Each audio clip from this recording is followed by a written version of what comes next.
गर्मी भइदियो नि त आज त पुरै पुरै पुरै गाई छु ल हेर्नुहोस् त गाई चाहिँ कत्रो घरि कोला फलेछ आम्मामामा। डर लाग्दो घरि फलेछ नि त फल्नु पनि।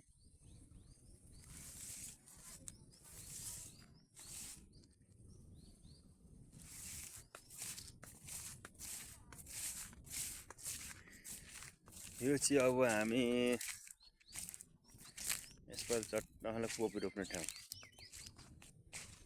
यस्तो बनाइसकेको जोतेर अहिले अब यो झार जम्मै पन्साएर यो आलीहरू सट्टहले मजाले झारहरू काटेर झ्याप्प साउन 15-20 झ्याप्पै कोपी रोपिन्छ फुलकोपी। ल हेर्नुहोस् है गाइसहरू यत्तिको भइसक्यो खेतबारी बनाइसक्यो।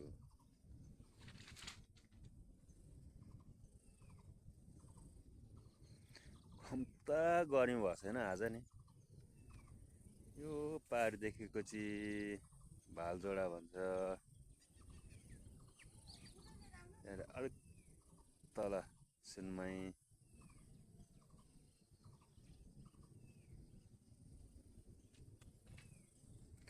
हस्त गाइसहरू।